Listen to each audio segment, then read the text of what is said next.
Hello students, welcome to my channel Alam Edutech. पिछले class में हम लोग पास्ट टेंस पढ़ लिए थे। एक सेंटेंस पास्ट टेंस का ही है, छूटा हुआ है, उसको भी हम लोग देख लेते हैं। एक सेंटेंस है हिंदी में,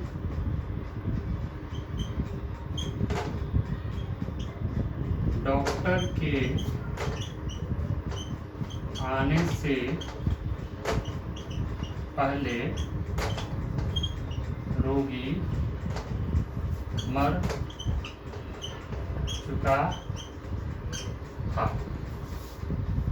ये था लगा हुआ है, पता चल गया कि ये पास्ट टेंस का ही है सेंटेंस। इसमें दो एक्शन सेंटेंस हैं, एक है डॉक्टर का आना और एक है रोगी का मरना।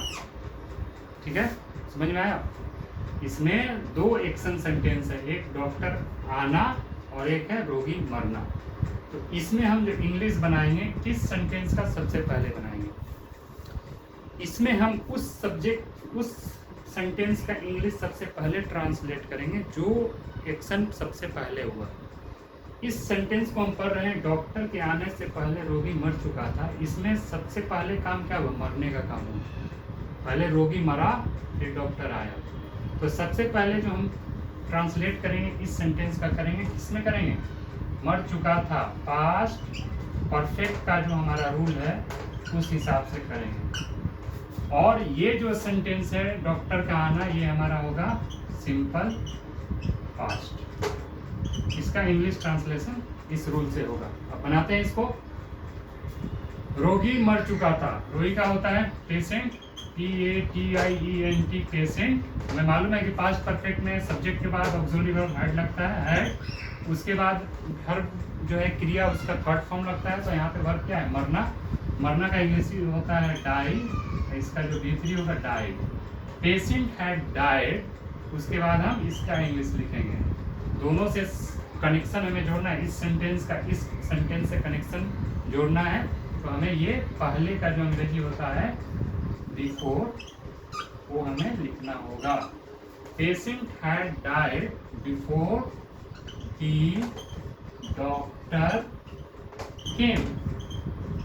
इसका ट्रांसलेशन ऐसे बनता है। यहाँ पे देखिए, ये जो सेंटेंस है पेशेंट हैड डाइड, ये हमारा पास्ट परफेक्ट में बना जैसा इसमें रूल है उस हिसाब से। उसके बाद ये जो सेंटेंस है डॉक्टर केम, हमें मालूम है पास्ट सिंपल, सिंपल पास्ट में कोई ऑक्सिलरी वर्ब नहीं लगता है, सिर्फ डायरेक्ट सब्जेक्ट के बाद वर्ब का सेकंड फॉर्म लगता है। तो ये हमारा ट्रांसलेट हो गया। इसी तरह से एक और एग्जांपल ले लेते हैं, दूसरा।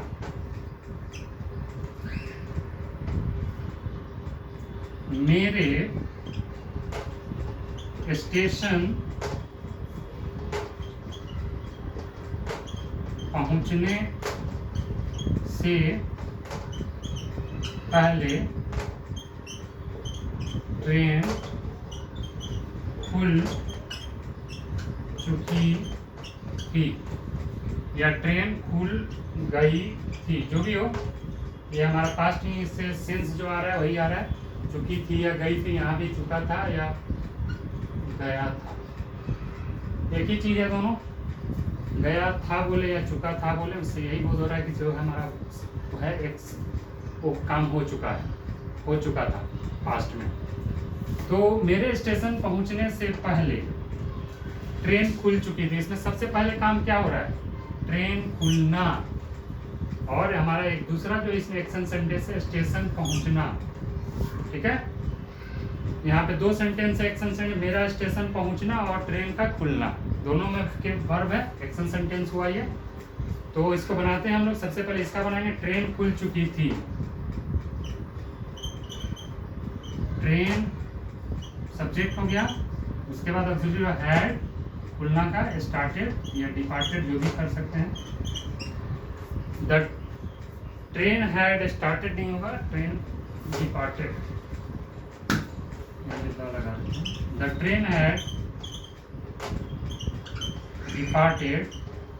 फिर यहाँ पे पहले इस सेंटेंस का इस सेंटेंस से रिलेशन जोड़ने के लिए यहाँ पहले लगा हुआ है, तो हम पहले का अंग्रेजी लिख लेते हैं before. The train had departed before I. इस वाले सेंटेंस का किस में बनेगा? सिंपल पास्ट में, बिफोर आई रिच्ड स्टेशन, ठीक है। The train had departed before I reached station. Clear हो गया ये इस तरह का सेंटेंस। ये भी हमारा पास्ट टेंस ही है। पास्ट परफेक्ट में ऐसे ये काउंट होता है। पास्ट परफेक्ट आप यहाँ पे लिख सकते हैं हेडिंग। पास्ट परफेक्ट के अंदर ही आता है, क्योंकि इसमें जो पास्ट परफेक्ट का रूल है वो फॉलो होता है। और ये कंबाइंड सेंटेंस है जो दो पास्ट सिंपल और पास्ट परफेक्ट दोनों मिला के बनता है। ये क्लियर हो गया। इस तरह के भी सेंटेंस आते हैं। अब आगे हम लोग चलते हैं। फ्यूचर टेंस से स्टार्ट किया जाए। पिछले क्लास में जैसे कि हम लोगों ने जिक्र किया था कि अगले क्लास में we shall study future tense. तो now let's ready for the future tense. Future, future जैसा कि लिख रहे हैं उसी से पता चल रहा है फ्यूचर क्या होगा। फ्यूचर इसको बोलते हैं भविष्य काल। हमारा भविष्य क्या होगा? What will be your future. Future tense जैसा कि इससे पता चल रहा है कि इसमें बात होगी आने वाले समय की, ठीक है। हम लोग दो समय पढ़ लिए, एक वर्तमान में जो चल रहा था प्रेजेंट, एक जो बीत गया था पास्ट। अब हम लोग पढ़ने जा रहे हैं तीसरा आने वाला समय। आने वाले समय को फ्यूचर टेंस के अंडर पढ़ते हैं। तो ये स्टार्ट करने से पहले कुछ चीजें हैं जिसको हमें जान लेना जरूरी होता है। ये जान लीजिए, TOMORROW। हिंदी में जो है कल, चाहे वो बीत गया वाला कल हो बोले या आने वाला कल, दोनों को कल ही बोला जाता है। अब हम कल जैसे बोले कल वेंसडे था, और आने वाला कल भी बोलेंगे कल फ्राइडे है। तो ये चीज़ इंग्लिश में इसका जो है मीनिंग चेंज है। टुमारो मतलब होता है आने वाला कल, ठीक है ना। ये टुमारो मतलब आने वाला कल। और एक चीज़ है सून। सून मतलब होता है जल्दी। इसका हमें फ्यूचर टेंस में बहुत ज़्यादा हम लोग इस्तेमाल करेंगे। ये होता है टुडे। टुडे मतलब आज होता है। ये टू नाइट, आज की रात। टू नाइट, आज की रात। तो ये कुछ वर्ड्स हैं जिन्हें जान लेना जरूरी है फ्यूचर टेंस पढ़ने पर, क्योंकि ये सेंटेंस में बार बार आएगा। टुमारो आने वाला कल, सून जल्दी, टुडे आज, टू नाइट आज की रात। चलिए स्टार्ट करते हैं। Future tense. Future tense it is also of कितने टाइप्स? 4 टाइप्स। ये अभी 4 प्रकार का होता है, 4 टाइप्स। नंबर 1 स्टार्ट करते हैं हम लोग। Simple future. Simple future tense, ठीक है। इसका पहचान क्या होगा? अगर आप सेंटेंस देखेंगे, वैसे एक्शन सेंटेंस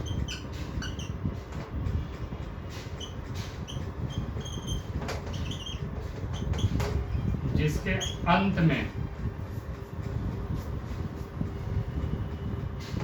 क्या लगा रहा है? ऊंगा, ऊंगी, एगी, एगा, ओगे। वैसे एक्शन सेंटेंस जिसके अंत में ऊंगा, ऊंगी, एगी, एगा, ओगे लगा रहे, वो हमारा क्या होगा? सिंपल फ्यूचर होगा। कैसे बनाएंगे इसका एग्जाम्पल लिख लेते हैं, ज्यादा क्लियर हो जाएगा। मैं कल पटना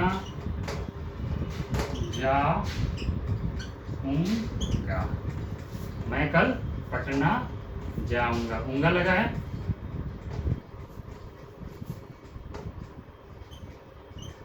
तुम कल घर आओगे।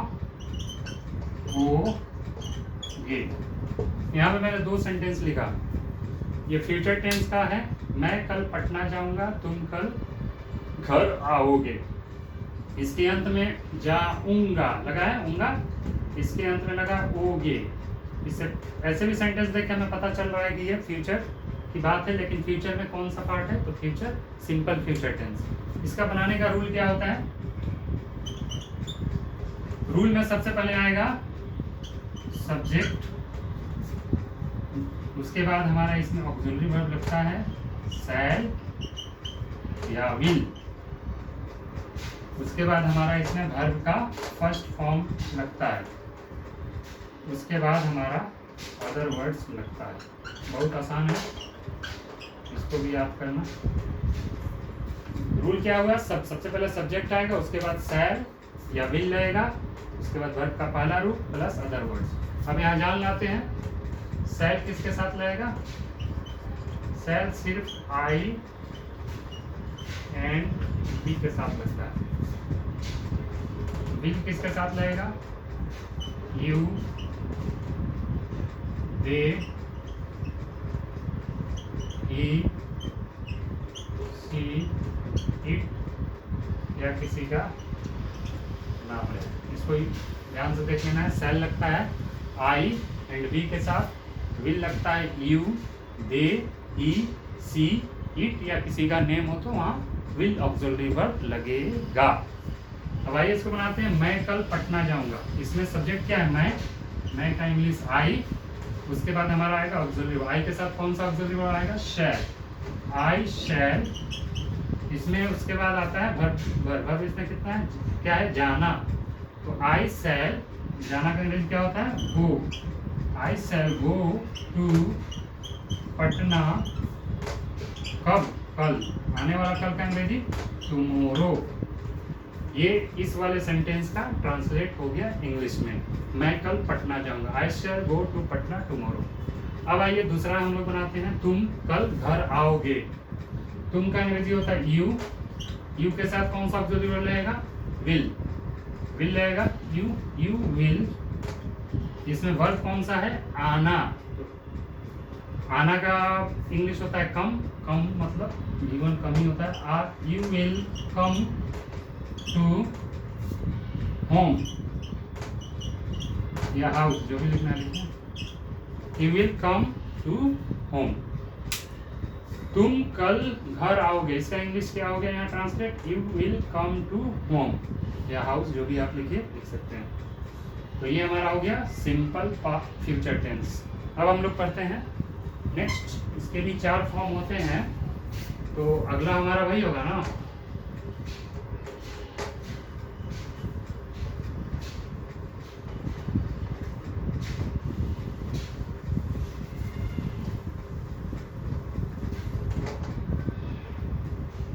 अगला हमारा है फ्यूचर कंटिन्यूअस। दूसरा नंबर पढ़ते हैं हम लोग।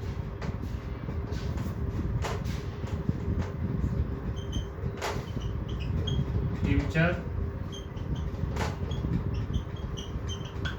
Continuous tense. पहचान इसका क्या होगा? Future continuous. कंटिन्यूअस मतलब हम ऐसा लगेगा कि देख सेंटेंस को पढ़ने से ऐसा लगेगा कि वो फ्यूचर में जारी रहेगा। तो यहाँ पे समझते हैं पहचान। वैसे एक्शन सेंटेंस जिसके अंत में ता रहेगा,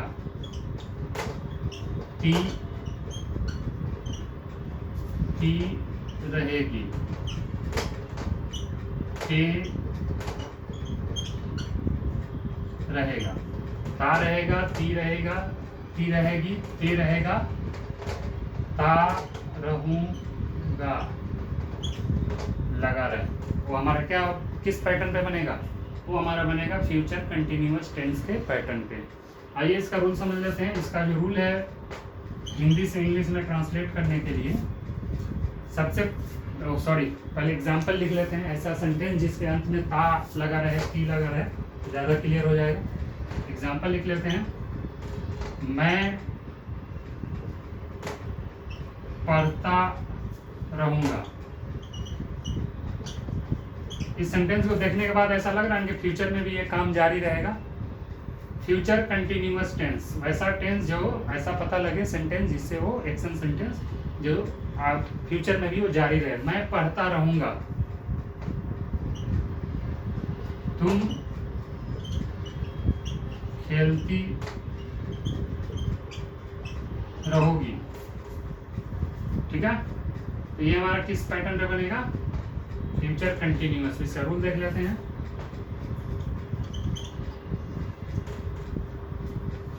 इसका रूल होता है, सबसे पहले आता है सब्जेक्ट, उसके बाद हमारा आएगा शैल, विल, प्लस आता है हमारा बी, उसके बाद आता है वर्ब का जो आईएनजी फॉर्म होता है जिसको कि V4 बोलते हैं, उसके बाद हमारा आएगा अदर वर्ड्स।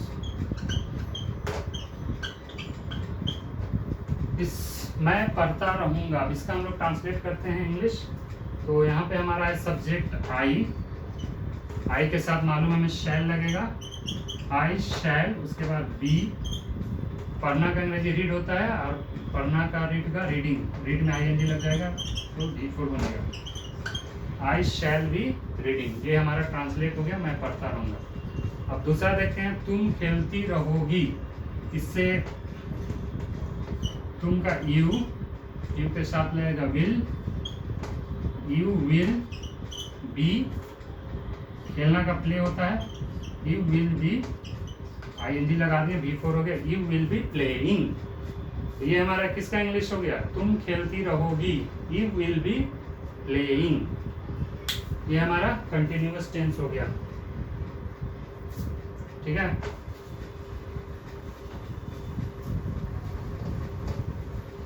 अब आइए हम लोग पढ़ते हैं future perfect tense. Future perfect मतलब पूरा। ऐसा पता लगेगा सेंटेंस देखने के बाद कि फ्यूचर में वो काम पूरा हो रहा है, पूरा हो गया होगा। फ्यूचर परफेक्ट टेंस, इसकी पहचान क्या है? वैसे एक्शन सेंटेंस जिसके अंत में चुका होगा, चुके होंगे, चुका होगी, चुका होगा, चुके होंगे, चुका होगी लगा रहे, वो हमारा क्या होगा? Future perfect tense. परफेक्ट का मतलब मालूम है आपको, जो काम पूर्ण हो गया हो उसे परफेक्ट बोलते हैं। तो इसमें भी हमें सेंटेंस देखने के बाद ऐसा लगेगा कि ये काम हमारा फ्यूचर में पूरा हो रहा है। ठीक है,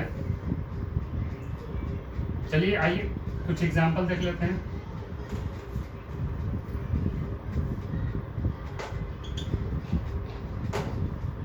मैं कल दिल्ली पहुंच चुका,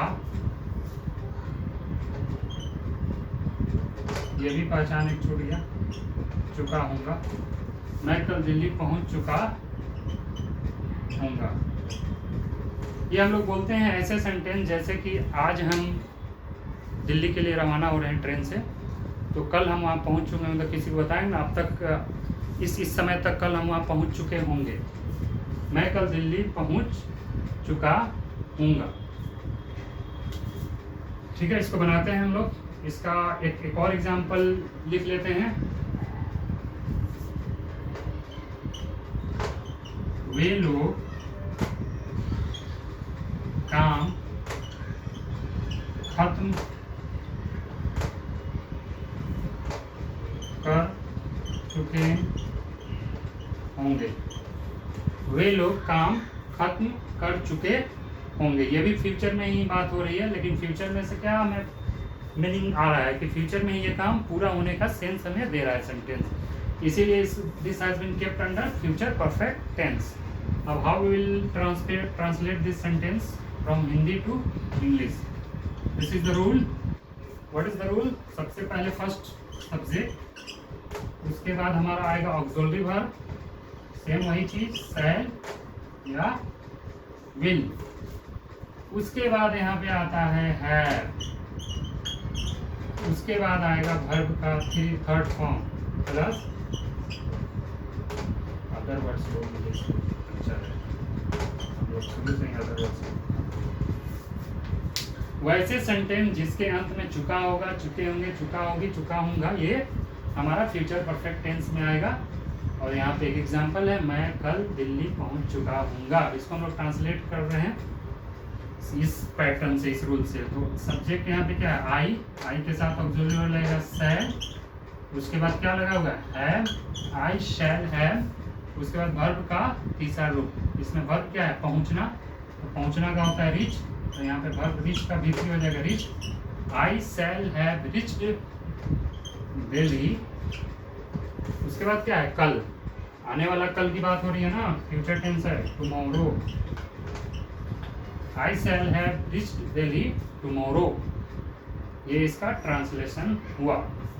अब दूसरा सेंटेंस देखते हैं हम, वे लोग काम खत्म कर चुके होंगे। इसको भी बनाते हैं। वे लोग का अंग्रेजी होता है दे। उसके बाद दे के साथ क्या लगेगा, हम देख लीजिए, विल, दे विल। उसके बाद हैव, काम खत्म करना, फिनिश्ड, फिनिश, FNISH, इसका भी हो जाएगा, ये भी लग जाएगा, finished. They will have finished the work. देखिए कितना आसान है इसको बनाना। They will have finished the work. एक पैटर्न है हिंदी टू इंग्लिश, जब भी हम ट्रांसलेट करेंगे, एक्शन सेंटेंस की बात करें तो सब्जेक्ट के बाद ऑक्सिलरी वर्ब, ऑक्सिलरी वर्ब के बाद वर्ब जरूर आएगा। ये आप शुरू से लेकर अब तक देख लीजिए।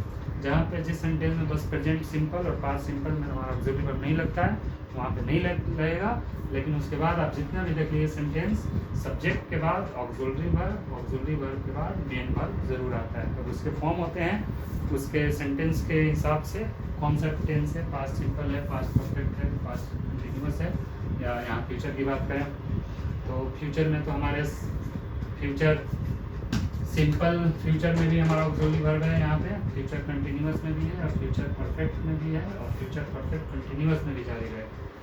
अब आइए हम लोग पढ़ लेते हैं यहाँ पे लास्ट फ्यूचर का हमारा फोर्थ जो हमारा टाइप है, फ्यूचर परफेक्ट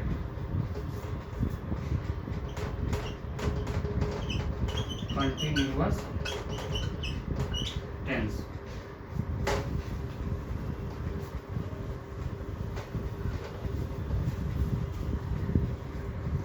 लास्ट है फ्यूचर का फ्यूचर परफेक्ट कंटिन्यूअस। इसको जैसा हम देख रहे हैं कि पूर्ण भी रहेगा और जारी भी रहेगा, दोनों रहेगा इसमें। तो वैसे एक्शन सेंटेंस जिसके अंत में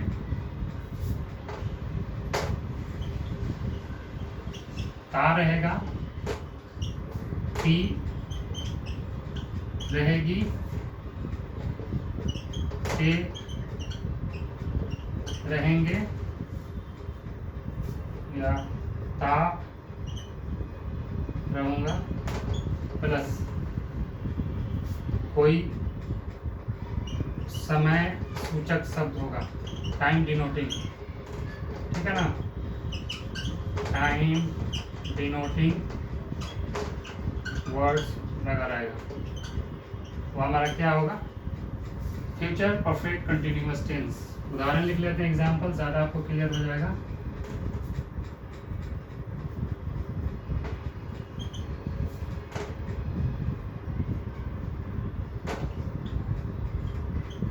वह सुबह से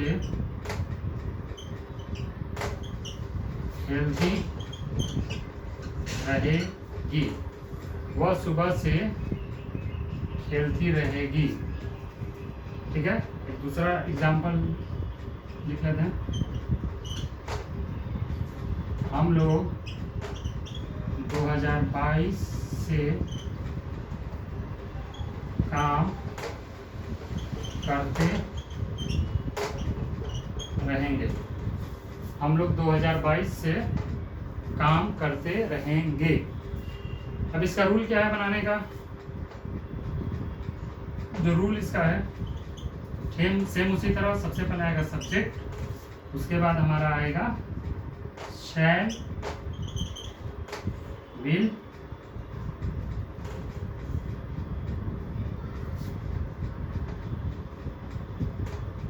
उसके बाद आएगा हमारा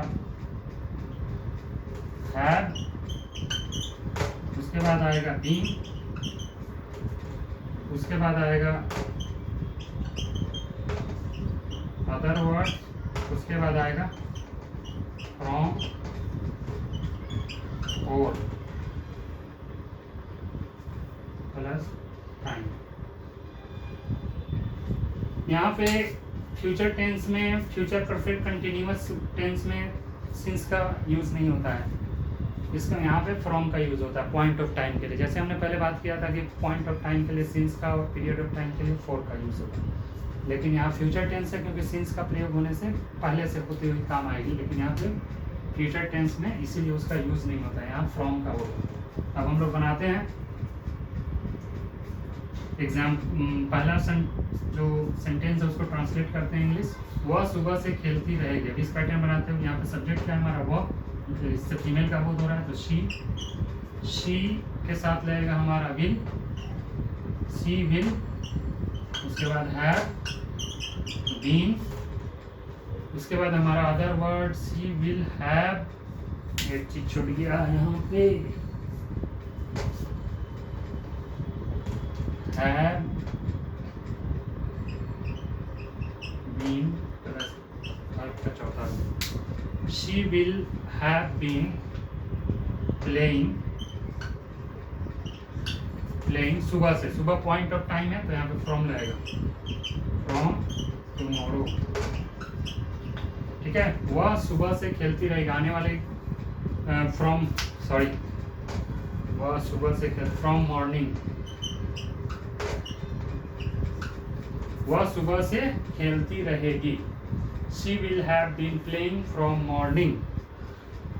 अब हम लोग बात करते हैं, हम लोग 2022 से, एक बार इसको देख लेते, इस तरह का सेंटेंस हम लोग बोलते हैं या नहीं देख लेते हैं एक बार। वह सुबह से खेलते, कल का मान लीजिए कोई प्रोग्राम है, किसी को कुछ काम दिया जाए कि फलां आदमी को ये काम करना है, अब उसके बारे में हमें मालूम है कि उसका नेचर वो हमेशा खेलती रहती है, तो हम ये बोल सकते हैं ना कि वो तो सुबह से खेलती रहेगी, कल वो कैसे करेगी। या कोई उसका शेड्यूल प्रोग्राम है कल के लिए, जहाँ मालूम है कि कल वो वहाँ जाएगी, ये काम करेगी, तो ऐसे लोग बोलते हैं कि हम लोग तो कल सुबह से वहाँ पढ़ते रहेंगे, ठीक है, तो हम लोग कहाँ से करेंगे। उसी तरीके से हम लोग 2022 से काम करते रहेंगे, मतलब क्या है कि जैसे आप मान लीजिए कि आने वाले ईयर्स में हमारा कुछ प्लानिंग हो, या फिर हमारी जॉब कहीं लग गई हो जिसमें ज्वाइनिंग हमारे अगले साल है, तो हम ये बोलेंगे ना, हम लोग 2022 से कहीं भी जहाँ हमारी नौकरी लगी है वहाँ पे काम करेंगे, काम करते रहेंगे, ठीक है। तो ये इस तरह का सेंटेंस हम लोग बोलते हैं, ज़रूरत पड़ती है लेकिन थोड़ा कम पड़ती है इस तरह का सेंटेंस बोलने की ज़रूरत, लेकिन फिर भी इसको जान लेना ज़रूरी है। हम लोग 2022 से काम करते रहेंगे। अब इसको भी बनाते हैं हम लोग का अंग्रेजी होता है वी के साथ रहेगा shall, we shall have been working from 2022, ये इसका ट्रांसलेट हो गया। हम लोग 2022 से काम, we shall have been working from 2022। तो ये हमारा जो है टेंस यहाँ पे खत्म हो गया। ये लास्ट टेंस था टेंस में फ्यूचर, लेकिन हमारा इंग्लिश लैंग्वेज समझने के लिए जो है जो चीज़ चाहिए वो उसका अभी मान के चलिए ये टेंस से हमारा मात्र 20% हुआ है, अभी 80% बाकी है। हमारा जो कोर्स ये बनाने का जो मकसद था, शुरू से ही मैं ये बोल रहा हूँ कि ये वैसे बच्चों के लिए है जो बच्चे इंग्लिश की बुक पढ़ के नहीं समझ पाते हैं, कि स्टोरी की बुक पढ़ते हैं नहीं समझ पाते हैं कि उसमें क्या लिखा हुआ है, या कोई सामने कोई इंग्लिश बोल रहा है तो वो नहीं समझ पाते हैं कि वो क्या बोल रहा है। तो इस कोर्स से ये ज़रूर इतना होगा, अगर आप हमारा साथ दें, मेहनत करें, तो कि आप जो है ये दो चीज़ें आपकी ठीक हो जाएंगी। एक तीसरा चीज़ ये भी है कि कोई बुक में जब ख़त्म होता है, तो लिटरेचर की बुक की बात कर रहा हूँ, तो उसके बाद क्वेश्चन आंसर होते हैं, तो क्वेश्चन भी आप बहुत बच्चों को समझ में नहीं आ पाता है कि ये आखिर क्वेश्चन में पूछा क्या जा रहा है। वो आंसर जानते हैं लेकिन वो उसको समझ नहीं पाते हैं। तो इंग्लिश समझने के क्रम में जो है ये हमारा जो टेंस था ये बहुत इम्पोर्टेंट पार्ट है in terms of understanding English language. तो लेकिन ये अभी 20% ही ख़त्म हुआ है। अभी इसके बाद हम लोग जो पढ़ाई करेंगे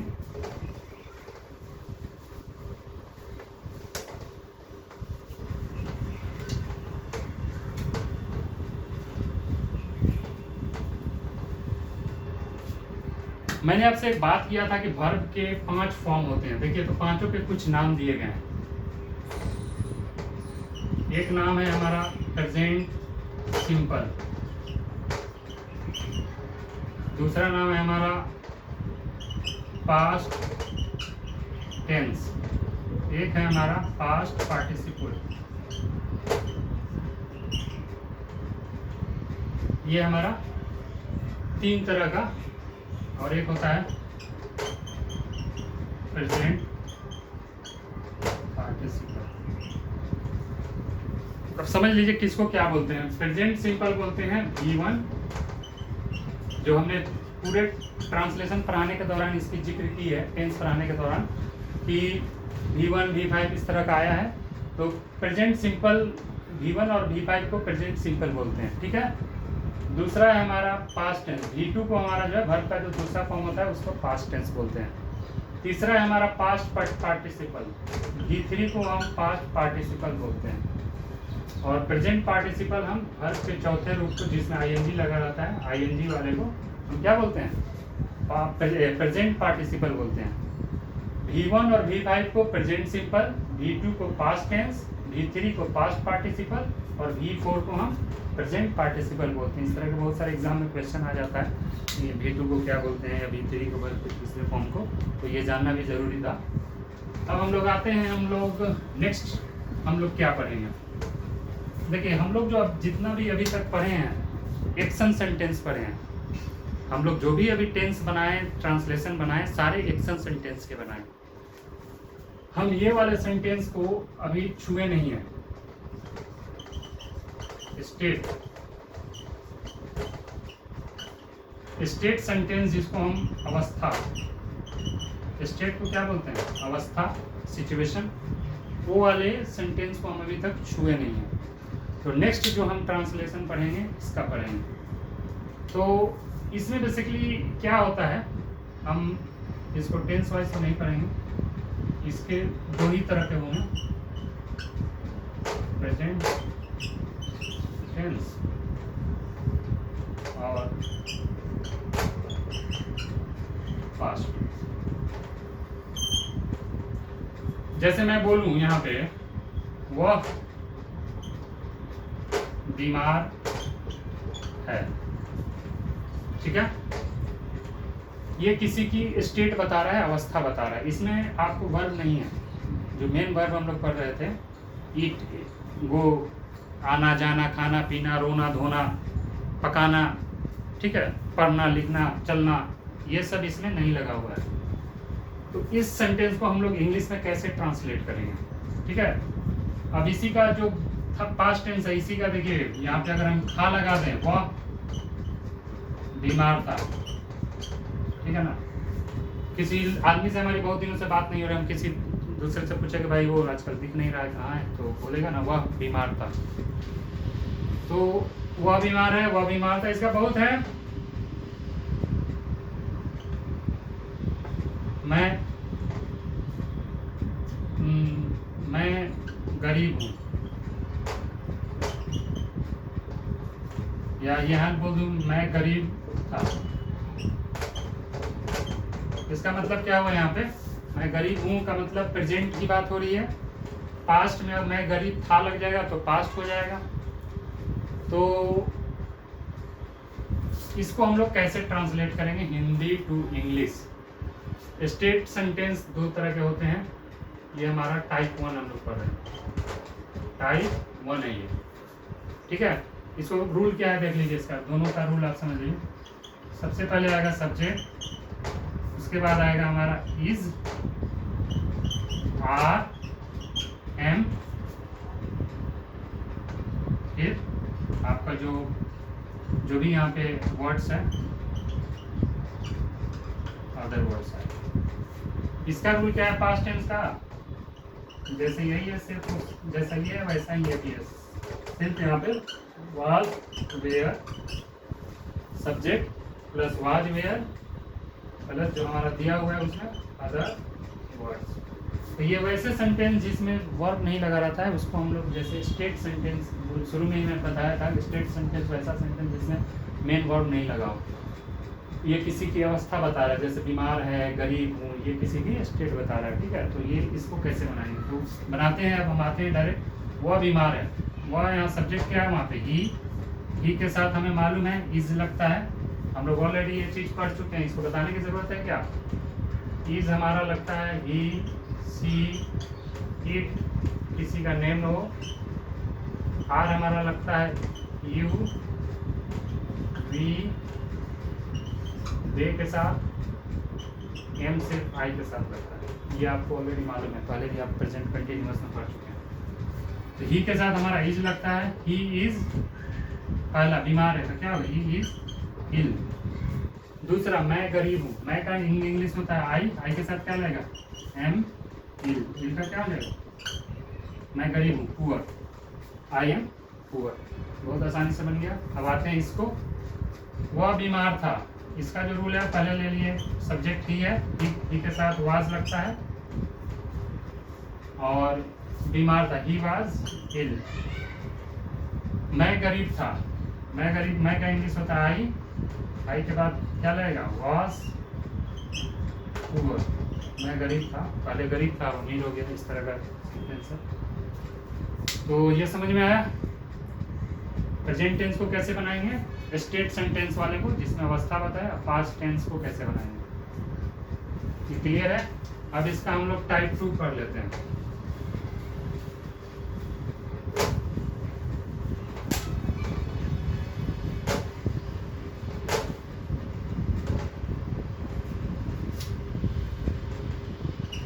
टाइप 2, इसका जो टाइप 2 होता है जिसको हम लोग बोलते हैं पोजीशन। इसमें आपको पोजीशन मिलेगा, पोजीशन मतलब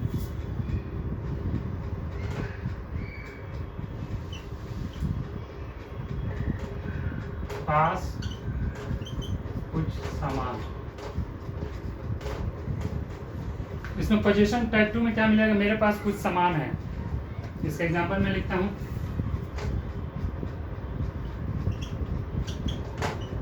मेरे पास 2 कलम है। अगर है लग गया तो प्रेजेंट, था लगेगा तो हमारा पास्ट। इसको मेरे पास 2 कलम था, तो ये हमारा क्या हो गया, पास्ट हो गया। एक और लिख लेते हैं,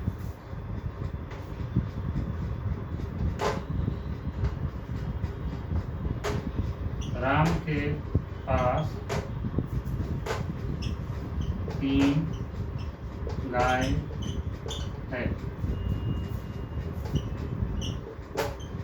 राम के पास 3 गाय थी, ठीक है। ये 2 सेंटेंस यहाँ लिखा हुआ है। मैंने बोला कि टाइप 2 स्टेट सेंटेंस के 2 टाइप में, टाइप 1 मैं पढ़ा चुका, टाइप 2 में पोजीशन होता है जिसमें कुछ अपने पास होने की बोध होगा, वहाँ पे डिनोशन होगा मेरे। अब इसको बनाते हैं, इसका जो बनाने का रूल है वो ये है, इसको present subject plus has, have plus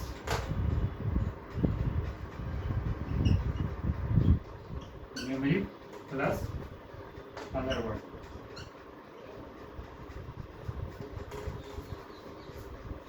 numeric अगर होगा 1 2 3 तो होगा, नहीं होगा तो नहीं यूज होगा। सेम इसी प्रकार यहाँ पे सब्जेक्ट प्लस इसमें हेड लगता है सबके साथ, प्लस न्यूमेरिक अगर कोई नंबर दिया हुआ है वो, प्लस अदर वर्ड।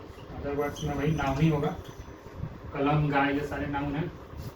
तो सब्जेक्ट में क्या आ जाएगा, जैसे पहले सेंटेंस में मेरे पास, मेरे का क्या हो जाएगा, आई के साथ क्या लगेगा, हैव, आई हैव 2 पेन्स। 2 कलम का बोध हो रहा है इसलिए पेन्स हो गया। दूसरा, राम के पास 3 गाय हैं।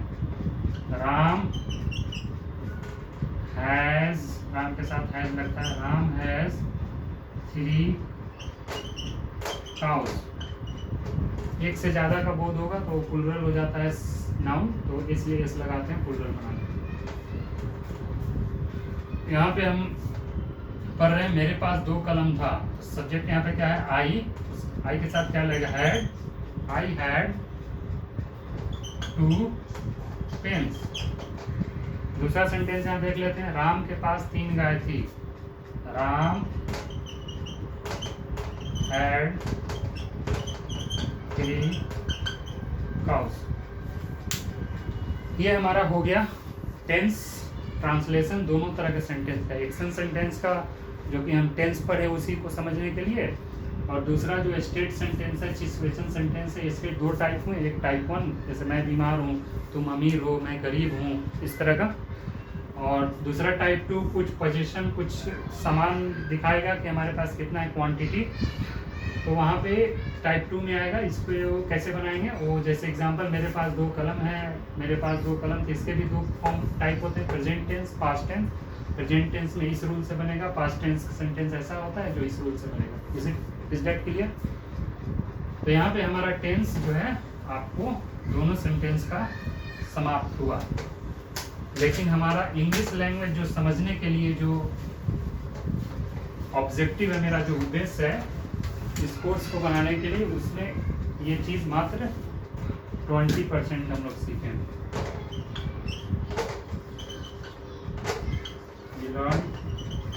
only 20% till now।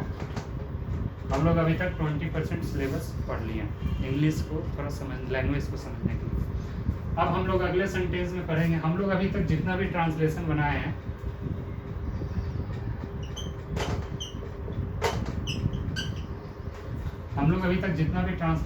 हैं, वो आपको एक हुआ एक्शन सेंटेंस, दूसरा हमारा हुआ स्टेट। एक्शन सेंटेंस में हम लोग पढ़े हैं, आपको इसमें जो टाइप होता है सेंटेंस का टाइप, अफर्मेटिव, इंटेरोगेटिव, अगला है हमारा नेगेटिव।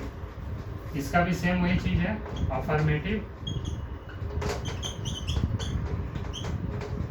इंटेरोगेटिव, उसके बाद हम लोग नेगेटिव।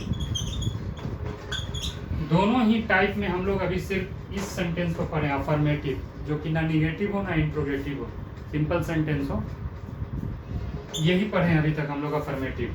तो अगला हम पढ़ेंगे अफर्मेटिव से कैसे हम इंट्रोगेटिव बनाएंगे और कैसे निगेटिव बनाएंगे। ठीक है, निगेटिव इंट्रोगेटिव से भी बनता है, अफर्मेटिव दोनों का हम लोग पढ़ेंगे, इस सेंटेंस का भी पढ़ेंगे और इस सेंटेंस का पढ़ेंगे। तो आज तक के लिए इतना ही रहने देते हैं। अगर आपको हमारा वीडियो पसंद आए तो इसे लाइक ज़रूर कीजिए, और हमारा जो चैनल है आलम एडुटेक, इसको ज़रूर सब्सक्राइब कीजिए ताकि आपको आने वाले वीडियोस टाइम से मिल सके। तब तक के लिए बाय बाय, थैंक्स।